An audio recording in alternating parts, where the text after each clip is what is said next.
அனைவருக்கும் நமஸ்காரம். பாபாவும் நானும் ரொம்ப சந்தோஷமாக இருக்குது. நேற்றுக்கு சர்ப்ரைஸாக ஒரு விசிட் போயிட்டு வந்தோம். தென் ஷிரடிக்கு அக்கரைப்பட்டி இருக்குது இல்லையா, அங்கே போயிட்டு வந்தோம். எதிர்பார்க்கவே இல்லை. அந்த மிராக்கள் எப்படி நடந்ததுங்கிறதெல்லாம் அடுத்த பதிவில் நான் உங்களுக்கு சொல்கிறேன். அதுக்கு முன்னாடி இன்றைக்கி உங்கள் எல்லாருக்குமே தெரியும், லலிதா சகஸ்ரநாமம் போயின்னு இருக்கு. அதிலிருந்து அந்த சகஸ்ரநாமம் ஆராதனை ஆடி மாதம் ஃபுல்லாகவே போகும். அந்த பாராயணத்திலேருந்து 9 பேரை செலக்ட் பண்ணி அவளுக்கு நம்ம அன்னலக்ஷ்மியும் குபேர விளக்கும் கொடுக்க போகிறோம்னு நிறைய டிவோட்டிஸ் அதில் பார்ட்டிசிபேட் பண்ணிட்டுருக்கா.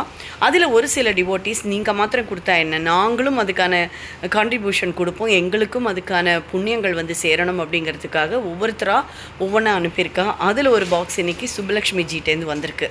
அதை அன்பாக்ஸ் பண்ண போகிறோம். அவள் என்னென்ன அனுப்பியிருக்கா அப்படிங்கிறத நீங்களும் பாருங்கோ. சுவாமியினுடைய அனுகிரகம் எல்லாருக்கும் கிடைக்கணும், கொடுத்தவா கொடுக்காதவா அந்த மாதிரி வித்தியாசமெல்லாம் கிடையாது. ஆனால் கொடுத்துருக்கா அப்படிங்கும்போது அதை கண்டிப்பாக அவளுக்கு அந்த பூர்ண அனுகிரகம் இருக்கிறனால தான், சுவாமி தானு கேட்டிருக்கிறனால அவள் கொடுக்குறா. சரியா? அதை அன்பாக்ஸ் பண்ண போகிறது யார் அப்படின்னு பார்த்தா ரோஹித் சாய். ஓகேவா? இப்போ அவரை நம்ம பார்க்கலாமா? ஹலோ, ஹாயா, நமஸ்காரம் சொல்லு எல்லாருக்கும். நமஸ்காரம். எல்லாரும் நல்லா இருக்கலான்னு கேளு. எல்லாருமே நல்லா இருக்கீங்களா? எல்லாரும் கமெண்ட் பாக்ஸில் சொல்லுங்க, நல்லா இருந்தேன்னா சொல்லு. எல்லாருமே கமெண்ட் பாக்ஸில் சொல்லுங்க நான் நல்லா இருக்கேன்னு. நான் நல்லா இருக்கேன்னு. ஓகே, பாக்ஸ் எடுங்க பார்க்கலாம். எடுத்து மேலே வைங்க. இப்போ அன்பாக்ஸ் பண்ணலாமா? அன்பாக்ஸ் பண்ணுங்கோ. நான் கொஞ்சம் ஆக்சுவலாக வாழ்ச்செல்லாம் கொஞ்சம் பிரித்து வச்சுருக்கேன், ஏன்னா அப்போ தான் இவாளால் எடுக்க முடியும், குழந்தையால் அப்படிங்கிறனால. ரெடி. மெதுவாக ஒவ்வொன்றா எடுத்து காமிக்கணும். அது என்ன? வளையல். வளையலா? Wow, super. இதை பார்சல் பண்ண முடியாது, அதனால் நம்ம அடுத்ததாக நம்ம லக்ஷ்மி குபேர யாகம் வச்சுருக்கோம், உங்கள் எல்லாருக்கும் தெரியும் இல்லையா? அதில் நான் இந்த பூஜை பண்ணின வளையலை அவளுக்காக நான் கொடுக்குறேன். அதுவும் சுப்புலக்ஷ்மிஜி சார்பாக கொடுக்குறேன். ரொம்ப அழகாக இருக்குது. உடையாமல், ஒரு வளையல் கூட உடையாமல் வந்திருக்கு. அதுதான் பெரிய ஆச்சரியமாக இருக்குது. ரொம்ப சந்தோஷம். அந்த ஆடி மாதம் வளையல் கொடுக்கறது ரொம்ப விசேஷம்னு சொல்லுவாள். அடுத்ததாக என்ன பொருள் வந்திருக்கு எடுங்க. கிட்பிட். அடுத்தது இன்னொன்றும் இருக்கா? ரொம்ப சந்தோஷம். அடுத்தது சாய்ராம் சாய்ராம், மஞ்சள் குங்குமத்தோட தாலிச்சரடு. Sairam, super Sai, thank you so much.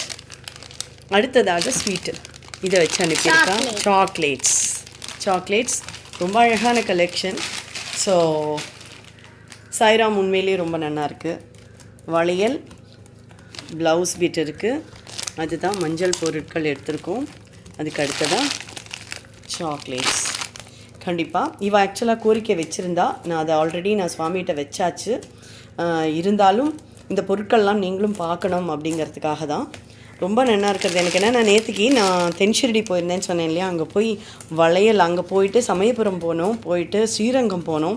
அங்கெல்லாம் போய் நான் தேடினது என்னென்னா, ஒரே ஒரு நிமிஷம் உங்களுக்கு ஒரே ஒரு சர்ப்ரைஸ் காமிக்கணும். எனக்கு இது பாருங்க, என்னோடய கையில் இருக்கிற இந்த சிவப்பு கலர் வளையல் இருக்கு இல்லையா, எனக்கு பழைய வயலூர்லேருந்து பாபா டெம்பிள் இருக்கு இல்லையா, அதனுடைய உங்களுக்கு அதெல்லாம் போட்டு காமிக்கிறேன். அந்த பாபா டெம்பிள் எல்லாம் எப்படி இருக்கும், ரொம்ப அழகாக இருந்தது. அங்கே போனோடனே எனக்கு இந்த வளையல் கொடுத்தா. இதே மாதிரி அடுத்ததாக நான் போன உடனே சமயபுரத்துலேயும் ஸ்ரீரங்கத்துலேயும் தேடினேன், எனக்கு சிவப்பு கலர் வளையல் இதே மாதிரி வேணும், இதே பேட்டர்ன்லன்னு. அங்கே கிடைக்கல. இங்கே பாருங்கள், இதோட பேட்டர்ன் எனக்கு ரொம்ப அதிசயமாக இருக்குது. இந்த விஷயம் பேட்டர்ன் அப்படியே சிமிலராக இருக்குது இதில் ஒவ்வொன்றுலேயும். நான் என்ன தேடினேனோ அங்கே அது மாதிரி கிடைக்காத போது நான் சொன்னேன், ஏன் பாபா என்ன சோதிக்கிறேன், எனக்கு அது வாங்கி கொடுங்கன்னு சொல்லி தேடி பார்த்தேன், கிடைக்கல. நான் இன்றைக்கி அதே மாதிரி ஒன்று வரும்போது எனக்கு பெரிய ஆச்சரியமாக இருக்குது. நீ எப்படி அதை அங்கே போய் தேடலாம், இங்கே தான் நான் ஒருத்தி அனுப்பி வச்சுருக்கேனே அப்படிங்கிற மாதிரி இருக்குது எனக்கு. இது பார்க்கும்போது ரொம்ப சந்தோஷம். வரப்போகிற ஆகஸ்ட் மாதம் 8ஆம் தேதி லக்ஷ்மி குபேர யாகம் நடக்க இருக்குது. வரலட்சுமி நோன்பு, பௌர்ணமி வருது, திருவோண விரதமும் ஆரம்பிக்கிறது அன்னைக்கு. அது மட்டும் இல்லாமல் ஆடி மாதம் பௌர்ணமியில் தான் அயக்ரீவரனுடைய அவதாரம் ஏற்பட்டது.